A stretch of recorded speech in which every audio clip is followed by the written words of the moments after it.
네, 오늘은 유튜브 생중계 중에 좀 기계적인 결함이 있어가지고 이렇게 설교만 따로 녹화해서 여러분들과 함께 공유합니다. 오늘은 공정한 세상을 위하여 라는 제목으로 함께 말씀 나눌 텐데요. 아모스 5장 24절입니다. 오직 정의를 물같이 공의를 마르지 않는 강같이 흐르게 할지어다. 네, 제가 이 말씀은 플로우 교회를 처음 시작할 때 나눴던 그 말씀이에요. 본문이. 네, 그냥 제목만 바꿨습니다. 공정한 세상을 위하여 우리가 무엇을 어떻게 할 것인가. 본문을 보면은 당시 상황을 우리가 알 수 있어요. 권력자나 종교 지도자들이 이 정의의 반대편에 서서 불의하고 공의를 막아서는 이런 행태를 보였다는 것이죠. 그리고 실제로 그 당시에 이스라엘이 되게 호황기를 누리긴 했었지만 이 정의와 공의를 상실한 시대에 오래가지 못하고 결국엔 망하는 것을 우리가 역사적으로 알 수가 있어요. 정의를 외면하고 공의를 외면하는 그런 시대였다. 이거는 이 말씀만 가지고도 알 수가 있고 또 실제로도 그랬다는 거예요.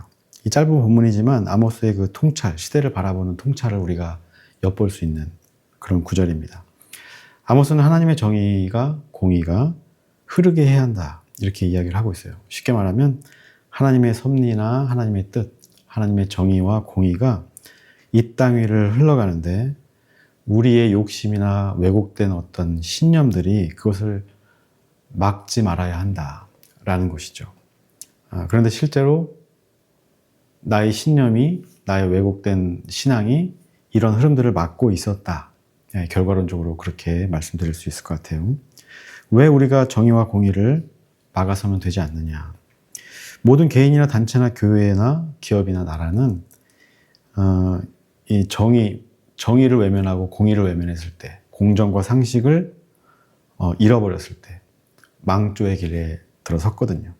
이스라엘도 좀 전에 얘기했던 것처럼 정의를 잃어버린, 공의를 잃어버린 시대를 살았던 이스라엘, 북이스라엘이 곧 망하게 되는 이런 것을 우리가 볼 수 있는데 그렇기 때문에 우리가 정의와 공의를 지켜야 하는 겁니다.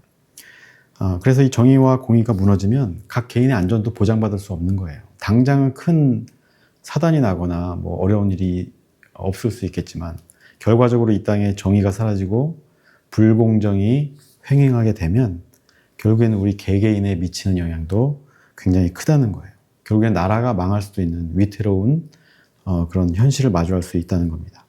그렇기 때문에 우리가 정의와 공의 이것들을 세워가고 강처럼 물처럼 흐르게 해야 하는 겁니다. 우리의 개인의 어떤 신념이나 왜곡된 신념이나 내 욕심으로 그것을 막아서지 말아야 되고 우리뿐만 아니라 우리가 뽑는 정치인들도 잘 구별해서 뽑을 필요가 있는 거예요. 그러지 못하면 우리는 우리 안전을 담보할 수 있는 게 아무것도 없게 되고 사회나 국가 시스템이 붕괴될 수도 있는 지금 이거는 우리가 윤석열, 김건희 시절을 통해서 배웠잖아요. 이들의 그 몰상식함과 천박함으로 인해서 이 땅의 법과 원칙, 정의와 공의가 무시됐을 때 어떤 결과를 낳는가.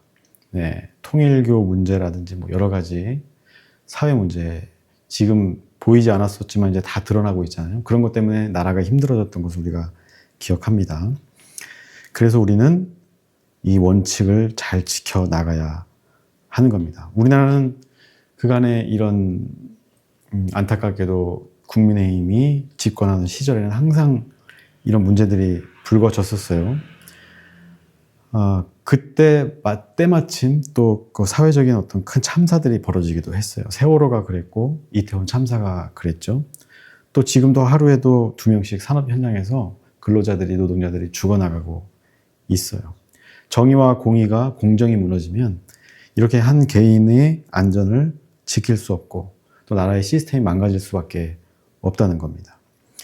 그 천박한 김건희 같은 사람들이 우리가 지켜왔던 민주주의, 법과 원칙을 무너뜨리고 불공정한 세상을 만들어 놓고 또 엄마 찬스, 아빠 찬스로 부와 명예를 누리는 이런 세상을 만들어 왔다는 거예요.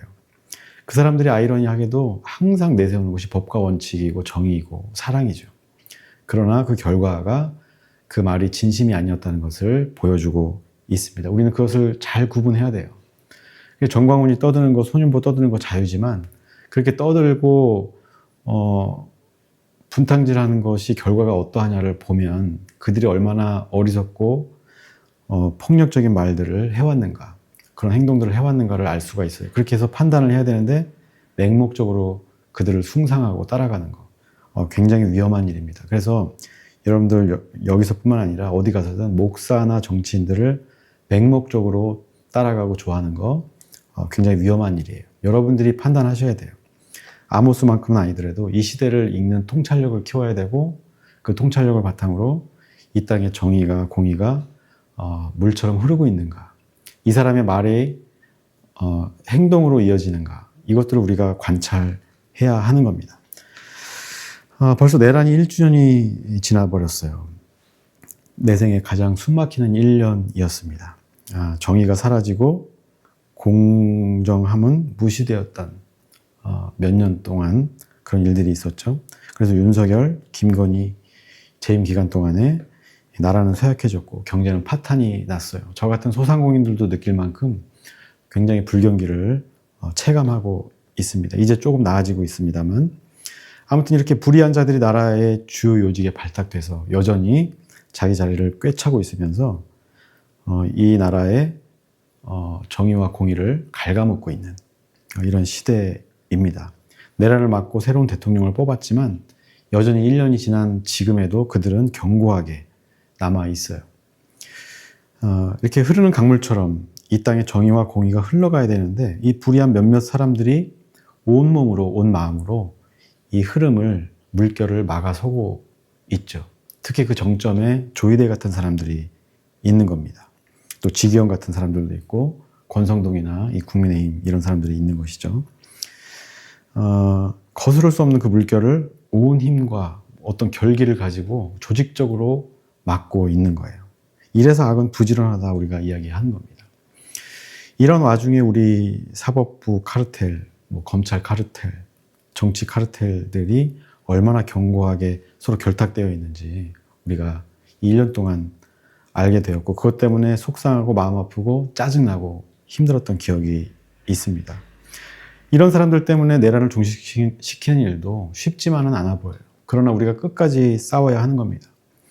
이들이 끝까지 강물을, 이런 정의와 공의의 강물을 거스른다고 한다면 결국에는 우리 같은 서민들이 피해를 받고 나라가 망할 수도 있기 때문에 우리는 눈에 불을 켜고 이들이 망하기를 기도해야 하는 겁니다. 정의와 공의, 공정은 사회를 지탱해주는 기둥과도 같은 거예요. 아주 기본적인, 아주 귀한 가치죠. 이 사회가 경제적으로 잘 되기도 하고 반대일 때도 있으나 이 기본적인 가치를 우리가 지키고 있다면 어떠한 흔들림 속에서도 우리가 살 길을 도모할 수가 있어요. 아무리 불황이 길어져도, 미국 같은 나라가 깡패짓을 해도 우리가 살아남을 수 있는 거예요. 그런데 이 정의와 공의가 무너졌을 때 우리는 아무런 대항도 하지 못하고 이스라엘처럼 멸망의 길을 갈 수도 있다는 겁니다.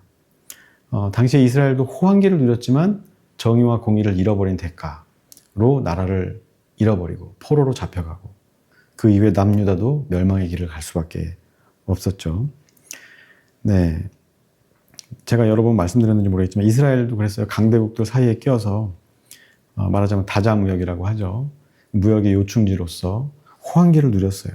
그러나 점점 초심을 잃고 정의와 공의 대신 내 편의와 내 이익을 위해서 애썼던 그런 위정자들과 종교 지도자들 때문에 결국에는 아모스가 경고했던 것들을 제대로 듣지 않고 흘겨들으면서 나라가 망하는 이런 일을 겪게 된 것이죠. 아무튼 우리가 아무리 지정학적으로 조금 리스크가 많다고 하더라도 중국과 일본 지금 서로 으르렁거리고 있죠. 북한, 소련도 있고 대만 문제에 우리나라도 직간접적으로 영향이 있을 수밖에 없는데 이럴 때일수록 우리가 정의와 공의를 더 높은 가치로 우리가 삼고 우리 기둥으로 삼아야 하는 거예요. 지정학적으로 굉장히 불안해질 수밖에 없었지만 그럼에도 불구하고 우리가 정의와 공의를 따른다면 우리는 우리를 지켜낼 힘이 있는 것이다. 그래서 이 이스라엘의 역사가 주는 교훈이 무엇인가를 우리가 알아야 하는 겁니다. 지금 우리나라는 어떤가요? 불의와 불공정으로 대변되는 어떤 사법부 카르텔, 검찰 카르텔, 또 정치, 국민의힘 카르텔. 이런 사람들을 끝장내지 않으면 아무리 지금 코스피가 5천을 뚫고 올라간다고 해도 호황기를 누리더라도 결국 이스라엘처럼 멸망할 수도 있다는 거예요. 이 사실을 우리가 간과했을 때, 지금 등 따숩고 배부르니까 이 정치야 어떻게 되든 뭐 알아서 하겠지. 이러면 우리는 멸망의 길을 갈 수밖에 없다는 겁니다. 예, 그래서 우리는 이 착실하게, 성실하게 이 정의의 물결을 가로막고 있는 사람들을 우리의 힘으로, 우리의 기도로 막아내야 하는 겁니다. 1년 동안, 1년 이상 질질 끌어온 이 내란 척결, 윤석열로 대표되는 나라를 좀먹는 그런 내란 세력들을 우리가 깨트리고 부숴야 하는 거예요. 그 정점에 조이대나 지경 같은 사람이 있는 거죠. 이런 것들, 이 버러지 같은 사람들이 있다는 것을 우리는 잊지 말아야 합니다. 그래서 저는 매일 그들이 망하기를 기도하고 있어요. 그래야 우리 같은 서민이, 한 개인이 더 잘 살 수 있는 계기가 될 수 있거든요. 그래서 하나님의 정의와 공의, 이 물결을 가로막는 시대의 역적, 조이대 같은 사람, 지경 같은 판사, 이 부패한 판사, 악한 일에 성실한 검찰과 국민의힘, 반드시 척결되어야 될 대상이다. 사랑해야 되는데 목사 입에서 왜 그런 얘기가 나오냐. 네, 이렇게 말씀하실 수 있을 것 같아요. 근데 사랑하기 위해서 이 일이 필요한 거예요.